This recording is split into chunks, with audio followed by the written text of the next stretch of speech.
वास्तव में हम भी चाहते हैं आत्म साक्षात्कार करना, तो परिणाम में किस तरह के कर्मों को हमें करना चाहिए। फिर नारद जी कहते हैं, यह तुम्हारे आत्म संतोष के लिए, अगर कोई वास्तव में चाहता है आत्मिक शांति, तो उसके लिए भी लाभप्रद है। नारद जी के ये पूर्व जन्म के अपना अनुभव जो सुना रहे हैं। प्रभुपाद जी कहते हैं, व्यास देव की जिज्ञासाओं की तुष्टि के लिए, व्यास देव जी को भी मन में जिज्ञासा थी। क्या थी जिज्ञासाएं? कि नारद जी को कैसे याद रही है सारी बातें पिछले जन्म के। यहाँ तो इस जन्म छोड़ो, एक दो घंटे के बाद पहले की बातें भूल जाती हैं। अभी एक दो घंटे पहले कोई कोई बात बताए, उसे वो याद ही नहीं आता क्या बताया। और यहाँ पर पिछले जन्म की एक एक बात बता रहे हैं नारद जी अपने अनुभव। तो व्यासदेव जी के मन में जो जिज्ञासा थी नारद जी के जीवन के बारे में, उनके आत्म अनुभूति, आत्म साक्षात्कार से किस तरह के कर्म उन्होंने किए जीवन में, तो उससे प्रभुपाद जी कहते हैं, व्यासदेव जी की जिज्ञासाओं की तुष्टि के लिए अध्यात्म अवस्था से प्रारंभ करके, अध्यात्म अवस्था से प्रारंभ करके भक्तिमय कार्य की पद्धति की समयक विवेचना की गई है। समय के साथ विवेचना की गई भक्तिमय कार्यों की, कि किस तरह के नारद जी ने अपने पूर्व जन्म में, जब नारद जी दासी पुत्र थे, उन्होंने अध्यात्म अवस्था, भगवत साक्षात्कार के लिए, भगवत प्राप्ति के लिए क्या क्या प्रारंभिक साधन किए और किस तरह के भक्तिमय कार्य किए, ये विवेचना का वर्णन है इस श्लोक में। नारद जी ने बताया कि किस प्रकार दिव्य संगति के द्वारा भक्ति रूपी बीज बोया गया। दिव्य संगति के द्वारा, जब दिव्य संगति मिली किनकी? भगवत साक्षात्कार किए हुए ऐसे भगवान के शुद्ध भक्तों की। जब नारद जी को पूर्व जन्म में दासी पुत्र के रूप में संगति मिली भगवान के शुद्ध भक्तों की, तो उनके हृदय में भक्ति रूपी बीज बोया गया। भगवान के उन शुद्ध भक्तों के द्वारा उन्होंने नारद जी को दासी पुत्र के रूप में मंत्र बताया, जिस मंत्र का कहा निरंतर जप करने के लिए। और वह किस तरह मुनियों से श्रवण करने पर धीरे धीरे बढ़ता गया। कौन बढ़ता गया? भक्ति रूपी बीज जो बोया था वो अंकुरित होकर बढ़ना शुरू हुआ। ऐसे श्रवण से संसारिकता से विरक्ति उत्पन्न होती है। अगर कोई इस तरह का श्रवण करे, सुने, तो उसकी संसारिकता से विरक्ति उत्पन्न होती है, उसके अंदर वैराग्य जागता है संसारिकता से। यहां तक कि एक छोटे से बालक ने अपनी एकमात्र संरक्षिका माता की मृत्यु के समाचार को ईश्वर का आशीर्वाद मानकर स्वीकार किया। तब एक छोटे से बालक ने क्या किया? अपनी एकमात्र संरक्षिका, क्योंकि पिताजी का तो पहले ही देहांत हो गया था, अब माता ही थी एकमात्र उनका संरक्षण करने वाली। अब माता की मृत्यु के समाचार को नारद जी ने क्या माना? सोचिए, एक छोटे से बालक ने ईश्वर का आशीर्वाद मानकर स्वीकार किया। और अगर कोई और होता तो सोचिए, अगर किसी का देहांत हो जाए तो कैसे दुखी हो जाते हैं, रोते हैं। लेकिन देखिए, एक 5 साल के बालक को इससे सीख लेनी चाहिए। आशीर्वाद मानकर स्वीकार किया ईश्वर का, और वह तुरंत ही भगवान की खोज में निकल पड़े। तुरंत निकल पड़े भगवान की खोज में। फिर रुके नहीं कि हाँ थोड़ा संभाल लें, क्या सब सामान अपना ऐसे लुटा दिया और निकल पड़े बस। फिर भगवान से साक्षात्कार करने की उसकी प्रबल इच्छा स्वीकार हुई, कि भगवान का साक्षात्कार करने की जो उनकी प्रबल इच्छा थी, भगवान ने स्वीकार कर ली कृपा करके। और यद्यपि सांसारिक नेत्रों से भगवान को देख पाना किसी के लिए संभव नहीं है, प्रभुपाद जी कहते हैं, अगर सांसारिक नेत्रों से देखना चाहे तो संभव नहीं है। अंतर्दृष्टि, हृदय से अंतर्दृष्टि वो जागृत होनी चाहिए है, और उसके लिए सभी इंद्रियों पर, मन पर पूर्ण संयम जरूरी है। इंद्रियों पर, मन पर, बुद्धि पर, तब अंतर्दृष्टि जागती है, जिससे हम प्रार्थना में चक्षुदान दिले यही जन्मे जन्मे प्रभु से। आप ऐसी, हम मेरी आंखों में ऐसी दृष्टि प्रदान कीजिए जिससे मैं जन्म जन्मांतर आपकी सेवा कर सकूं, और दिव्य ज्ञान हृदय प्रकाशित, मेरे हृदय में वो दिव्य ज्ञान, दिव्य अनुभूति प्रकाशित हो जाए भगवत संबंधी। तो भगवान को सांसारिक नेत्रों से देख पाना किसी के लिए संभव नहीं है। उन्होंने यह भी बताया कि शुद्ध दिव्य सेवा करके मनुष्य किस प्रकार संचित कर्मों के फल से छुटकारा पा सकता है। ये भी बताया कि शुद्ध दिव्य सेवा करके, अगर वो शुद्धता पूर्वक दिव्य सेवा करे तो मनुष्य किस प्रकार संचित कर्मों के फल से छुटकारा पा सकता है। अब विचार कीजिए, शुद्ध दिव्य सेवा, दिव्य सेवा का मतलब संसारिक कार्य नहीं, किसी की सेवा करना। दिव्य सेवा का मतलब है भगवत सेवा या गुरु गौरंग राधा कृष्ण की सेवा। अगर कोई शुद्धता के साथ करे दिव्य सेवा को, तो किस तरह संचित कर्मों से, जो भी पूर्व के उसके संचित कर्म है, चाहे पाप कर्म है चाहे पुण्य कर्म है, उन कर्मों के फल से छुटकारा पा सकता है, ये बात नारद जी बता रहे हैं। लेकिन शुद्ध दिव्य सेवा करनी पड़ेगी तो होगा संभव छुटकारा, ऐसे नहीं होगा संसारिक इन सब से, संचित कर्मों के फल से छुटकारा।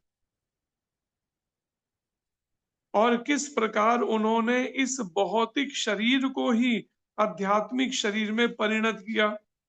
नारद जी ने अपना यही भौतिक शरीर आध्यात्मिक शरीर में परिणत कर लिया। केवल आध्यात्मिक शरीर को ही भगवान के आध्यात्मिक परिमंडल में प्रवेश मिलता है, भौतिक शरीर को नहीं मिलता। लेकिन यही भौतिक शरीर का आध्यात्मिकरण, इतनी पवित्रता पूर्वक उन्होंने कर्म किए, परिणाम ये भौतिक शरीर ही आध्यात्मिक बन गया। तभी आध्यात्मिक परिमंडल में उस ब्रह्म ज्योति में प्रवेश मिल पाता है, तभी जहां जिनमें भगवान के वैकुंठ लोक और भगवान का परम धाम गोलोक वृंदावन स्थित है। केवल शुद्ध भक्त ही भगवत धाम में प्रवेश पाने का अधिकारी होता है। केवल शुद्ध भक्त, थोड़ी सी भी अगर कमी रह गई तो प्रवेश नहीं मिलेगा। इसलिए विचार कीजिए, शुद्ध भक्त बनना पड़ेगा, तब प्रवेश मिलना संभव है। दिव्य अनुभूति के सारे रहस्यों का अनुभव नारद जी स्वयं करते हैं। जो जो दिव्य अनुभूतियां हुई भगवान का हृदय में, उनको हृदय कमल पर दर्शन हुआ, वो सब अनुभूतियों का रहस्य नारद जी स्वयं करते हैं इसका, दिव्य अनुभूतियों में। अतएव ऐसे प्राधिकारी व्यक्ति से सुनकर ही, जो रियल में जिसने साक्षात्कार कर रखा है, भगवत साक्षात्कार, उनके द्वारा ही सुनकर ही प्रभुपाद जी कहते हैं भक्तिमय जीवन के फलों का अनुमान लगाया जा सकता है कि अगर कोई भगवान की भक्ति करे तो बदले में क्या फल मिलेंगे उसको, इसका अनुभव हो सकता है। क्योंकि लोगों के अधिकतर ये प्रश्न होता है ना, मिलेगा क्या, बदले में क्या मिलेगा, हम नाम जप तो करें, हमें मिलेगा क्या। तो यही बात प्रभुपाद जी कह रहे हैं, एक योग्य प्राधिकारी व्यक्ति या फिर भगवान का शुद्ध भक्त, वही इस अनुभव इसको बता सकता है, उसके द्वारा हम सुन सकते हैं कि इसका परिणाम में फल क्या मिलेगा, भक्तिमय जीवन के फल, जिनका सही सही उद्धरण वेदों के मूल पाठ में भी मुश्किल से मिल पाता है। अगर कोई सही सही मूल रूप से पाठ करे संस्कृत में वेदों का, तो भी मुश्किल से समझ पाएगा इस बात को जो यहाँ बताई जा रही है श्रीमद् भागवत के इस नारद जी के अपने जीवन के बारे में बता रहे हैं। वेदों तथा उपनिषदों में इन सारी बातों के विषय में अप्रत्यक्ष संकेत है, प्रत्यक्ष रूप से नहीं है, अप्रत्यक्ष रूप से संकेत है। वेदों तथा उपनिषदों में प्रत्यक्ष रूप से संकेत किसमें है? बताइए, किसमें है प्रत्यक्ष रूप से संकेत? वेदों और उपनिषदों में तो अप्रत्यक्ष है, तो फिर भागवतम और प्रत्यक्ष रूप भगवत से गीता पूर्ण में। सा किसमें है वर्णन? हाँ भागवतम जी, में। पूर्ण वर्णन जो है वो है श्रीमद् भागवतम के अंदर, प्रत्यक्ष रूप से संकेत। और उनमें प्रत्यक्ष रीति से कुछ भी विवेचित नहीं मिलता। वेदों में उपनिषदों में कुछ भी प्रत्यक्ष रीति से विवेचित नहीं मिलता, सब बड़े तरीके से उसको घुमाकर प्रस्तुत किया गया, कुछ ज्ञान से संबंधित, कुछ योग से संबंधित, और कुछ भक्ति, मिश्रित भक्ति कुछ ऐसी मिलाकर। क्योंकि चार वेदों में अलग अलग उनके वो है, वेदों में भी बताए गए उद्देश्य रखकर। क्या क्या उद्देश्य? कुछ धर्म के लिए और कुछ अर्थ के लिए, काम के लिए और मोक्ष, ऐसे चारों को अलग अलग उसमें किया गया। अतएव श्रीमद् भागवत समस्त वैदिक साहित्य रूपी वृक्ष का परिपक्व फल है। इसलिए ये बात कही जाती है कि श्रीमद् भागवत महापुराण ये पका हुआ फल है वृक्ष का। इसलिए हमें श्रीमद् कलयुग के अंदर प्रभाव से अगर हम बचना चाहते हैं, माया के प्रभाव से, कलयुग के प्रभाव से, तो हमें श्रीमद् भागवत महापुराण की शरण लेनी चाहिए। और प्रमाणिक इस श्रीमद् भागवत महापुराण को समझने के लिए योग्य प्रमाणिक गुरु की शरण लेनी चाहिए पहले, जिनकी कृपा से हम श्रीमद् भागवत के सही अर्थों को, तात्पर्यों को समझ सके। हरे कृष्णा, धन्यवाद। ग्रंथ राज श्रीमद् भागवत महापुराण की जय। जय भगवान श्री वेद व्यास जी की जय। जय नारायण ऋषि जी की जय। जय सरस्वती माता की जय। जय श्री लक्ष्मी गोसाई महाराज की जय। जय श्री परीक्षित जी महाराज की जय। जय श्री भगवान महाराज की जय। श्री गुरु महाराज की, अनंत कोटि वैष्णव वृंद की जय। बहुत बहुत धन्यवाद प्रभु जी आपका। प्रणाम जी, दंडवत प्रणाम। हरे बिजी शेड्यूल में भी आपने टाइम निकाला। किसी भक्त का कोई प्रश्न है तो वो पूछ सकते हैं, हैंड रेज कर सकते हैं। जी अजीत प्रभु जी, अनम्यूट कीजिए।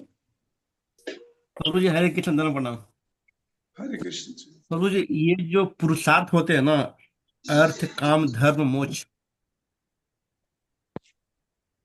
हरे कृष्ण अर्थ प्रभु जी। काम धर्म मोक्ष नहीं है, धर्म अर्थ का, पहले धर्म को रखा है, अर्थ को नहीं रखा पहले, तभी तो गड़बड़ हो रही है सारा संसार, गड़बड़ हो रहा है जो। उसका कारण है जी जी लोगों जी ने पहले अर्थ को रख लिया, काम को रख लिया, उसके बाद अगर कुछ बचा तो फिर धर्म और मोक्ष की बात की, इसलिए सारा अव्यवस्थित हो रहा है पूरा संसार। यही गड़बड़ हो रही है, क्योंकि शुरू से ही स्कूल में, कॉलेज में केवल अर्थ और काम की ही पढ़ाई पढ़ाई जा रही है, और अर्थ और काम में सारी शक्ति बर्बाद करने के बाद अगर कुछ बचा तो फिर धर्म और मोक्ष की बात करेंगे। इसलिए आपने सही सीक्वेंस बोला है आज के समय के अनुसार, लेकिन जी, मैं वैदिक शास्त्रों सीक्वेंस में में नहीं ये लिखा है प्रभु सीक्वेंस नहीं है जो आपने बताया। जी। मुझे जैसे याद आया मैं उस तरह नोट किया था प्रभु जी, मैं सीक्वेंस में नहीं लिख पाया, इसलिए माफी मांगता हूँ प्रभु जी। आपने सही किया था, क्योंकि सिखाया ही यही जा रहा है ना कलयुग के अंदर बचपन से, इसलिए आपने सही याद किया था। कलयुग में प्रभु जी यही तरह इसका की जो ट्रेनिंग सारे समाज को है जी। प्रभु जी इसके जो मीनिंग होते हैं ना, वो मुझे पूरा पूरा समझ में नहीं आता प्रभु जी कि पुरुषार्थ है क्या, ये धर्म काम अर्थ मोक्ष के बारे में थोड़ा सा दो तीन लाइनें मुझे समझा देंगे हिंदी में प्रभु जी? धर्म अर्थ का मोक्ष क्या है? धर्म है भगवान श्री कृष्ण के द्वारा जो मनुष्यों के लिए मनुष्य जीवन कैसे जीना है, वो जो भगवान कृष्ण ने बताया, उसी को धर्म कहा गया है, या भगवत गीता कहा गया है, या सनातन धर्म कहा गया है। मनुष्य जीवन कैसे जीना चाहिए, ब्राह्मण को कैसा, क्षत्रिय को कैसा, वैश्य को कैसा, शूद्र को कैसा, ब्रह्मचारी को कैसा, गृहस्थ को कैसा, वानप्रस्थी को कैसा, सन्यासी को कैसा। तो धर्म का एक और अर्थ है सनातन धर्म। सनातन धर्म का मतलब क्या है? जो भगवान के द्वारा मनुष्यों के लिए मनुष्य जीवन जीना कैसे है, ये नियम कानून बताए गए, उसी को सनातन धर्म कहा गया। और उसी सनातन धर्म की परिभाषा भगवत गीता में संक्षेप में दी गई, विस्तार से वेदों में, संक्षेप में भगवत गीता में। अर्थ है अपनी आवश्यकताओं की पूर्ति के लिए हम धन उपार्जन करना, अपनी बेसिक नीड अपनी और परिवार की, उसके लिए क्या करें, वो अर्थ में बताया गया है। किस तरह से हमें वैदिक शास्त्रों में बताए गए तरीके से हमें धनोपार्जन करना चाहिए या अपनी आवश्यकता पूर्ति करनी चाहिए। ये नहीं कि मनगढ़ंत तरीके से कुछ भी पाप कर लिया, झूठ बोल दिया, हिंसा कर ली, धर्म के अनुसार। और फिर काम का अर्थ है इंद्रियों का तर्पण करना या संतान उत्पन्न करना। और फिर अगर कोई अपने जीवन में किस तरह से इंद्रियों का तर्पण करे, ब्रह्मचर्य आश्रम में कैसा संयमित जीवन जिए, गृहस्थ में कैसा रहते हुए जीवन जिए, वानप्रस्थ में कैसा सन्यासी अर्थोपार्जन कैसे करे, और फिर काम इंद्रिय तृप्ति कैसे करे। केवल उतना ही ब्रह्मचारी के लिए बताया जितना शरीर और आत्मा इकट्ठे रह सके। ब्रह्मचारी और सन्यासी के उतना ही उसको आहार लेना चाहिए, उतना ही इंद्रियों को, पांचों ज्ञान इंद्रियां, पांचों कर्म इंद्रियों, उतने ही विषय देने चाहिए। लेकिन गृहस्थी के लिए केवल संतान के लिए संबंध हो, अन्यथा नहीं, पूर्ण संयम का पालन। ऐसे ही वानप्रस्थी के लिए इस तरह के जीवन को त्याग कर केवल अपने परलोक की तैयारी करे, और संन्यास का मतलब है पूरी तरह से विरक्ति के भाव में वो संसार को शिक्षित करे, कैसे मोक्ष मिल सके, उन्हें भगवत प्राप्ति हो सके। और मोक्ष का मतलब है जन्म मृत्यु के चक्कर से छुटकारा, या फिर भगवान के धाम में उनकी नित्य सेवा प्राप्त करने के लिए एक योग्य प्रमाणिक गुरु के मार्गदर्शन में कैसे मोक्ष की प्राप्ति की जाए, वो मार्गदर्शन लेना। हरे कृष्ण। हरे कृष्ण भाई, बहुत बहुत धन्यवाद प्रभु जी। हरे कृष्ण। हरे कृष्णा जी। निशु माता जी अनम्यूट कीजिए।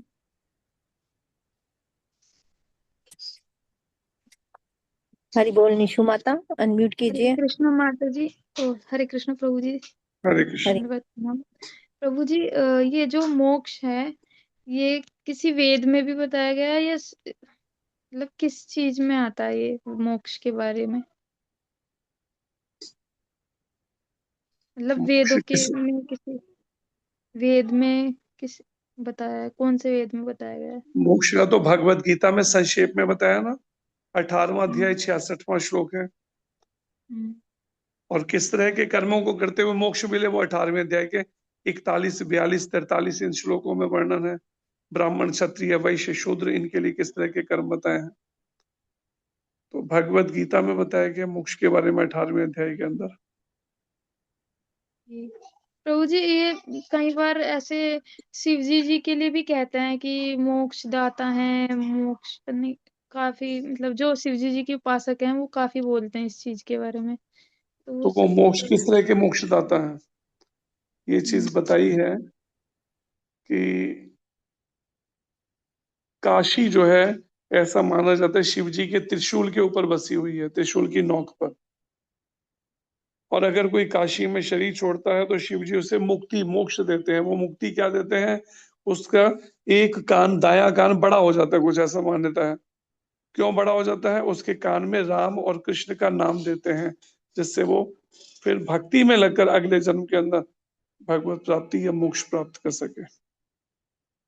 मोक्ष के पथ पर वो अग्रसर हो जाते हैं, जो अभी तक केवल संसार के ही इसी में खोया हुआ था, केवल इंद्रियों के तर्पण में। प्रभु जी, उनको मतलब जब वो नाम देता है उसके बाद भी फिर एक कोई ना कोई जन्म लेना पड़ता है, ब्राह्मण या वैष्णव घर में। कौन नाम, शिव जी जब नाम देते हैं, जी प्रभु जी। हाँ, उनको किसी वैष्णव परिवार में या ब्राह्मण परिवार में जन्म अवसर मिलता है अपनी बैलेंस भक्ति पूरी करने का। अगर फिर भी वो उस भाव के नहीं है तो फिर क्षत्रिय परिवार में भी जन्म मिल सकता है। उनके स्वभाव पे डिपेंड करता है कि उसने कितनी आध्यात्मिक उन्नति की है उस जीवात्मा ने पूर्व जन्म में। धन्यवाद प्रभु जी। हरे कृष्ण। और फिर वो प्रमाणिक गुरु की शरण में पहुंचता है, फिर आगे का बचा हुआ रास्ता अपना तय करता है। हरे कृष्ण। हरे कृष्णा हरे जी। कृष्ण प्रभु प्रीति जी। माता जी बोलिए। प्रीति माता अनम्यूट कीजिए। हरे कृष्णा प्रभु जी, पंचांग प्रणाम। हरे कृष्ण माता जी। ये मोक्ष और मुक्ति अलग अलग है या एक ही चीज है प्रभु जी? एक ही चीज है। अच्छा अच्छा। एक और प्रभु जी, जैसे मतलब हम खाना बनाते हैं तो वो मतलब थोड़ा बहुत बच भी जाता है, तो कितनी देर तक मतलब वो खाना चाहिए, मतलब कितनी देर तक कहते हैं ना भी इतनी देर तक के बाद वो खाना नहीं चाहिए उसमें। जो भोजन बनाते हैं कोशिश करनी चाहिए अन्न का बना हुआ जो भोजन वो 3 घंटे के अंदर ही अंदर भोग लगा दिया जाए तो अच्छी बात है, अच्छा। नहीं तो फिर वो उतना शुद्ध नहीं रहता है। 3 घंटे के अंदर ही भोग अर्पण कर देना चाहिए। वो तो लगा देते हैं प्रभु जी, भोग तो जैसे बनता है वो मतलब हम जैसे बच जाता है थोड़ा बहुत हम खा लेते हैं मतलब 3 घंटे के बाद, तो वो कितनी देर तक रखना चाहिए मतलब खाना? तो मौसम को देख के है ना, गर्मियों में जल्दी खराब हो जाता है, सर्दियों में देर से हाँ होता है। जी। तो उस पर डिपेंड करता है ना वहाँ का मौसम कैसा है। नहीं, शास्त्रों के हिसाब से होता है ना प्रभु जी, आपने पहले बताया था ना एक बार भी 4 घंटे तक या 5 घंटे तक जैसे। हाँ जी, आपने एक बार पहले बताया था ना भी इतनी देर तक खाना चाहिए, भी ज्यादा उसमें वो तमोगुण आ जाता है, पता नहीं क्या बताया जाता वो तो रात्रि का बताया ना, संध्या काल के बाद नहीं खानी चाहिए, तो वो समय बताया था। है। अच्छा। संध्या काल के बाद अन्न ना खाया जाए तो अच्छी बात है। उसके बाद आसुरी वृत्तियों का प्रवेश हो जाता है उसमें 10 बजे के बाद से, 8 बजे के बाद से शुरू हो जाता है ये वातावरण, मेनली 10 बजे के बाद से। फिर जो लोग 10 बजे के बाद खाते हैं तो वो तमोगुणी हमारा स्वभाव के बनते जाएंगे धीरे धीरे। हमारा लेट हो जाता है प्रभु जी, हमारा रात का तो। उसी के अनुसार बुद्धि भी वैसी होती जाएगी, मतलब अध्यात्म का रास्ता पूरा तय नहीं कर पाएगा ठीक से, देहात्म और बुद्धि से मन हटेगा ही नहीं। प्रभु जी, और मतलब एक दिन में आप कह रहे थे ना भी इतने वो खाते हैं, जैसे दो वो उनका राक्षसों का भार होता है, वो क्या उसमें कह रहे थे आप, एक बार दोबारा से बताना उसको, कितनी बार मतलब। अन्न खाना देवताओं का भाग खाना कहा गया शास्त्र में। दिन में दूसरी बार अन्न खाना मनुष्यों का भाग खाना, दिन में तीसरी बार अन्न खाना भूत प्रेतों का भाग खाना, और दिन में चौथी बार अन्न खाना राक्षसों का भाग खाना कहा गया। तो हमें प्रभु जी फिर कि हम जैसे मानव हैं तो हमें कितनी बार मतलब खाना चाहिए एक दिन में? मैक्सिमम दो बार अन्न, 2 बार खाना चाहिए। उसके अलावा कभी या तो फलाहार ले लें, पर अन्न 2 बार से ज्यादा ना लें तो अच्छी बात है।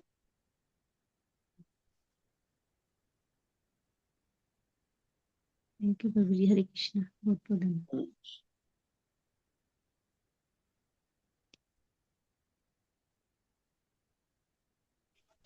बोलिए मुख्तार जी।